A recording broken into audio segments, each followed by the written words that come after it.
नमस्कार, मैं doctor Amitabh Singh CPC में एक नए टॉपिक ऑर्डर नंबर 12 जो एडमिशन्स को लेकर के केंद्रित है कि आखिर एडमिशन के प्रोसेस क्या होंगे, एडमिशन कहते किसे हैं और किस तरीके से एडमिशन को किया जाएगा। इस ऑर्डर में दो इंपॉर्टेंट रूल्स आते हैं। एक रूल है रूल नंबर 2 और एक है rule number 4। Rule number 2 notice देने की बात करेगा डॉक्यूमेंट्स के एडमिशन को लेकर और नोटिस देने की बात करेगा फैक्ट को लेकर के रूल नंबर 4। इन दोनों ही नोटिस पे, इन दोनों ही रूल्स पर ऑब्जेक्टिव भी क्वेश्चन बनते हैं और कभी कभी ये कंफ्यूजन क्रिएट करने के लिए भी पूछे जाते हैं। मैं धन्यवाद दूंगा विष्णु ठाकुर जी का, जो मेरे सब्सक्राइबर हैं, जिन्होंने ऑर्डर 12 के ऊपर मेरी विवेचना भी डिमांड की। और विष्णु जी, ये साफ समझ में आता है कि आप तैयारी बहुत सीरियस तरीके से कर रहे हैं, क्योंकि जनरली जितने भी लोग सीपीसी को पढ़ते हैं और प्रिपरेशन करते हैं वो ऑर्डर 10, 11, 12 को ओवरलुक कर जाते हैं, लेकिन प्रैक्टिकली ये ऑर्डर्स काफी इंपॉर्टेंट माने जाते हैं। शुरू करते हैं एडमिशंस ऑर्डर 12 सीपीसी को लेकर। एडमिशन कहते किसे हैं? एडमिशन कहने का मतलब ही है कि जब किसी भी मुकदमे का या कोई भी मुकदमे को अगर हटा भी दे थोड़ी देर के लिए, कोई भी व्यक्ति अगर अपने इंटरेस्ट के खिलाफ में किसी बात को एक्सेप्ट कर लेता है तो उसे हम एडमिशन कहते हैं। अब अगर मुकदमे में देखें तो अगर प्लांटिफ ने डिफेंडेंट की कही बातों में से कुछ बातों को उसने एक्सेप्ट कर लिया या डिफेंडेंट ने प्लांटिफ के दावे में कही बातों को या तो पूरी तरह से या कुछ बातों को एक्सेप्ट कर लिया, इसे हम एडमिशन कहेंगे। Admission generally Indian evidence act में कवर किया जाता है। सेक्शन 17 से लेकर 23 इंडियन एविडेंस एक्ट, इसके साथ section number 31 Indian evidence act admission को डिस्कस करता है। लेकिन उसका प्रोसेस कहां है, उसका क्या तरीका होगा, कब नोटिस दी जाएगी, कब पार्टीज बाउंड हो जाएंगी और कब कोर्ट डीम्ड एडमिशन भी मान लेगी, इसे ऑर्डर 12 में बताया गया है। अब बात उठती है कि क्या जिस फैक्ट को दूसरी पार्टी ने एडमिट कर लिया वो उसे उठाने वाली पार्टी को फिर भी प्रूफ करना पड़ेगा? तो यहां आता है इंडियन एविडेंस एक्ट का सेक्शन नंबर 58, जो यह कहता है कि एडमिट फैक्ट्स को प्रूफ करने की जरूरत नहीं। अगर आपके किसी फैक्ट को, आपके किसी दावे को, आपके किसी तथ्य को, आपके किसी डॉक्यूमेंट को दूसरी पार्टी ने एडमिट कर लिया है कि वो डॉक्यूमेंट ओरिजिनल है या जो फैक्ट आप बता रहे हैं वो सही है, तब उसे साबित करने से, उसको प्रूफ करने से आप बच जाएंगे, उसकी लायबिलिटी आप पे नहीं आएगी।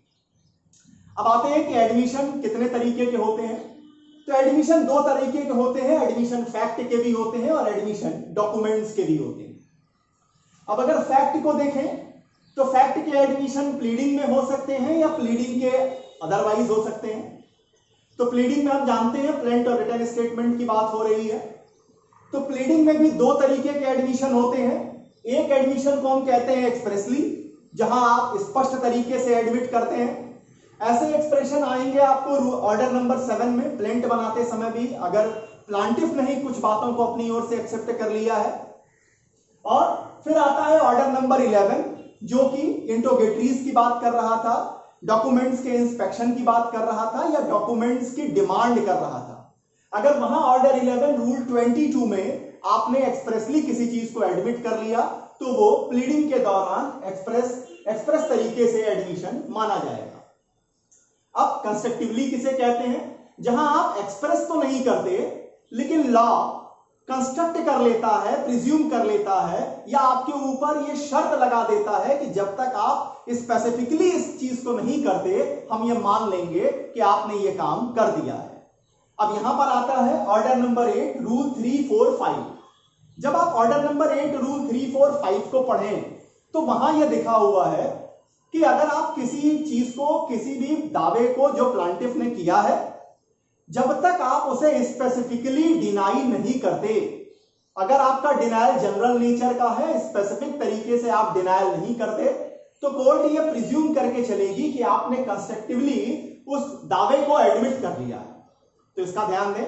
और फिर ऑर्डर नंबर 12 में रूल 2A आता है। अभी इसको आगे डिस्कस करेंगे कि ऑर्डर 12 में रूल 2A क्या कहता है और क्यों यह कहता है कि कंस्ट्रक्टिवली आपके ऊपर एडमिशन लगा दिया जाएगा या एडमिशन आरोपित किया जाएगा।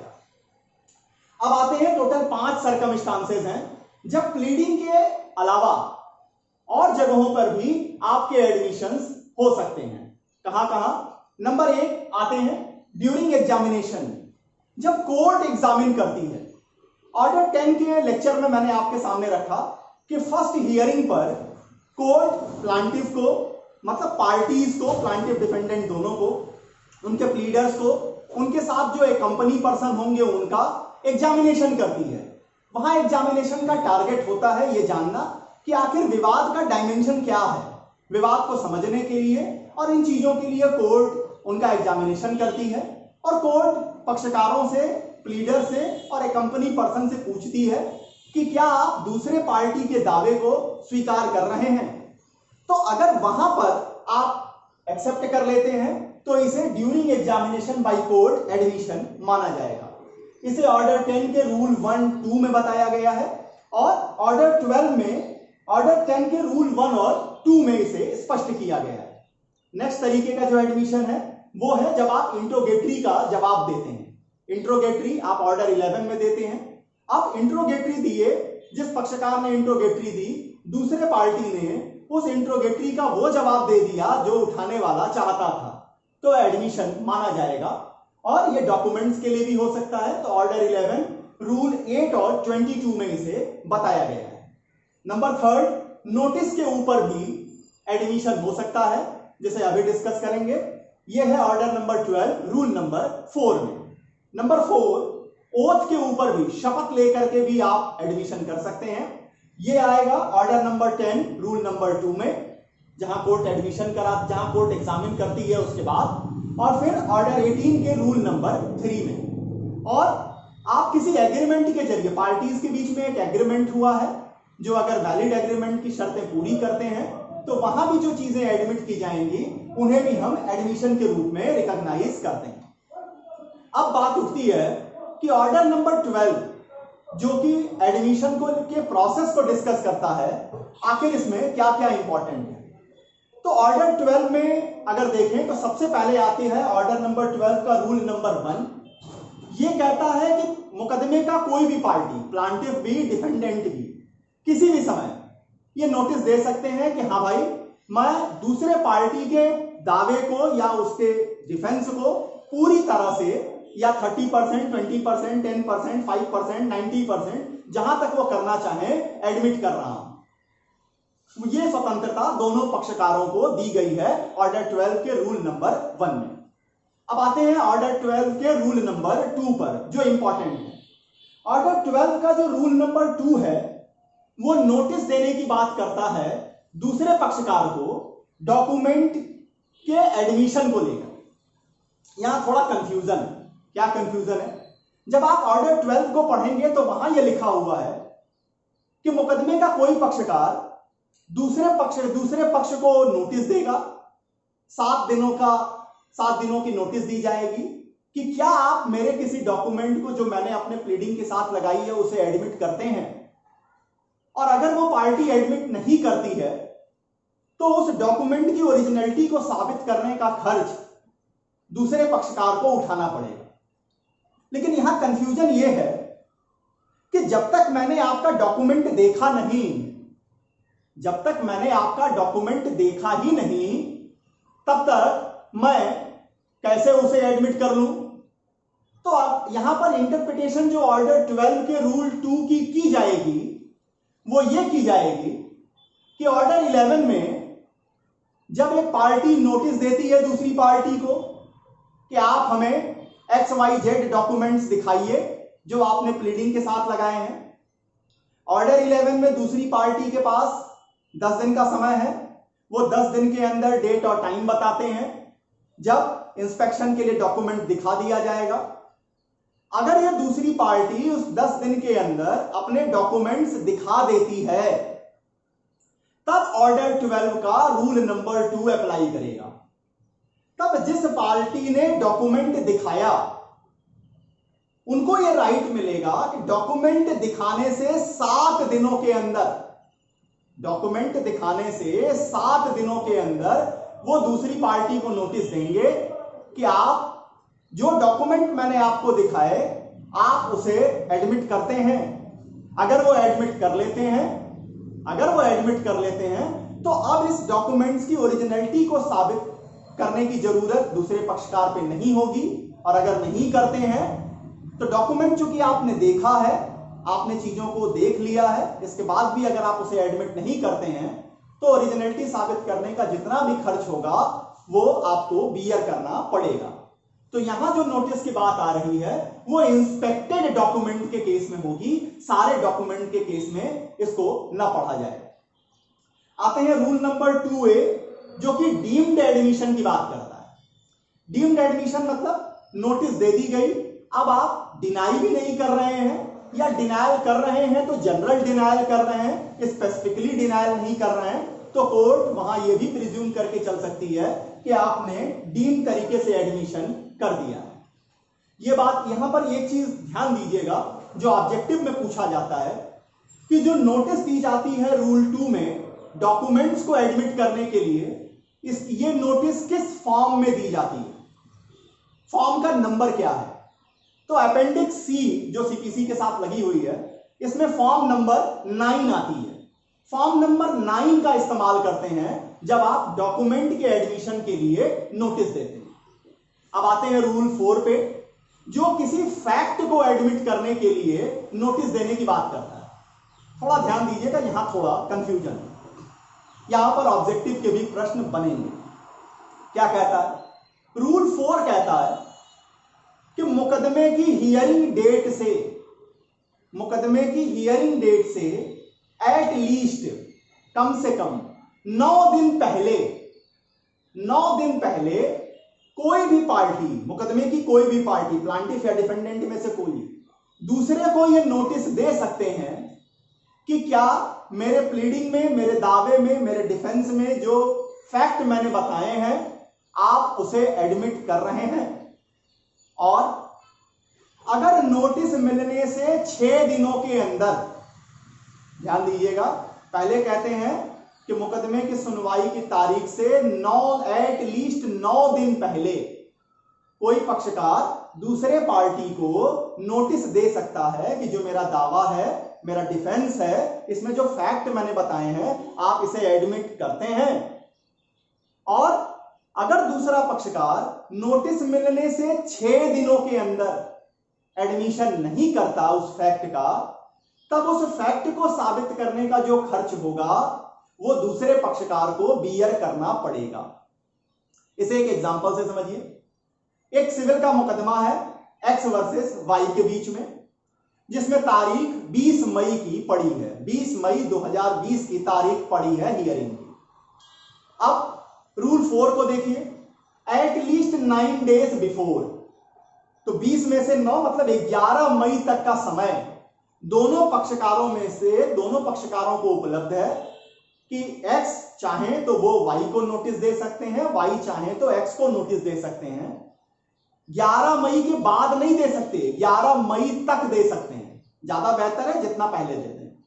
नोटिस दे सकते हैं कि क्या आप मेरे दावे या मेरे डिफेंस में जो मैंने फैक्ट बताए उनको आप एडमिट करते हैं।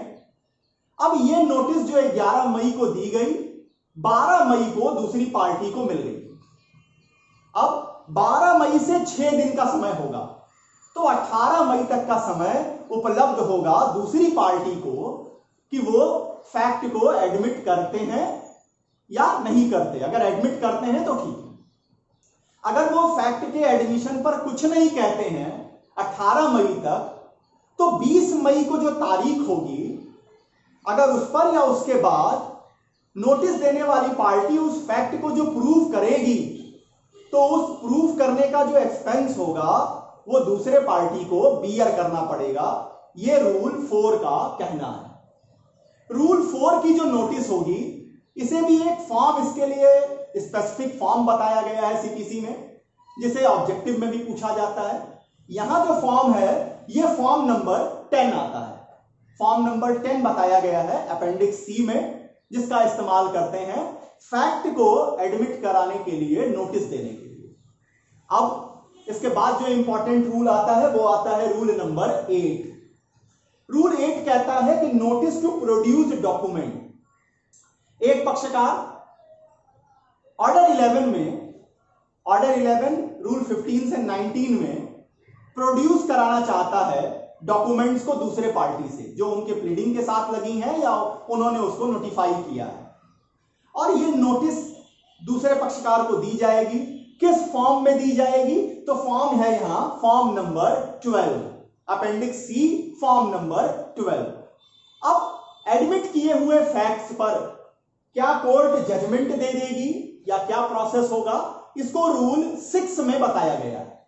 ध्यान दीजिएगा, रूल 2 में जो नोटिस दी जाएगी वो डॉक्यूमेंट्स के लिए दी जाएगी। रूल 4 में जो नोटिस दी जाएगी एडमिट करने के लिए वो फैक्ट के लिए दी जाएगी। 6 में जजमेंट की बात आएगी, और रूल 8 में जो नोटिस देने की बात आएगी वो डॉक्यूमेंट प्रोड्यूस करने के लिए होगी। तो जो मेन इंपॉर्टेंट होंगे वो रूल नंबर 1, जिसमें कोई भी पार्टी एडमिट कर सकती है, रूल 2, 4, 6 और 8 होगा। रूल 6 कहता है कि पार्टीज ने किसी चीज को एडमिट कर लिया, किसी फैक्ट को एडमिट कर लिया। अब कोर्ट के पास ये प्रेरोगेटिव है कि कोर्ट चाहे तो उस एडमिट किए फैक्ट्स पे अपना जजमेंट दे दे, बिना पूरी सुनवाई किए हुए, बिना सारी चीजों को निपटारा किए हुए उस वाले विषय पर जो एडमिट हो गया उस पर अपने डिसीजन सुना दे। या कोर्ट ये भी चाहे तो कर सकती है कि जब सारी चीजें निपट जाएंगी तभी वो एक साथ फैसला सुनाएं। इतनी चीजें ऑर्डर नंबर 12 एडमिशंस को लेकर मैंने आपके सामने रखी। अगला जो वीडियो होगा, अगला जो लेक्चर होगा वो ऑर्डर 13 को लेकर होगा कि डॉक्यूमेंट की इंपाउंडिंग कैसे होगी, डॉक्यूमेंट रिटर्न कैसे किए जाएंगे, और डॉक्यूमेंट के प्रोडक्शन का क्या तरीका होगा, उसमें क्या क्या इंपॉर्टेंट चीजें आएंगी। इन बातों को लेकर आपके सामने उपस्थित होंगे। तब तक के लिए बहुत बहुत धन्यवाद। नमस्कार।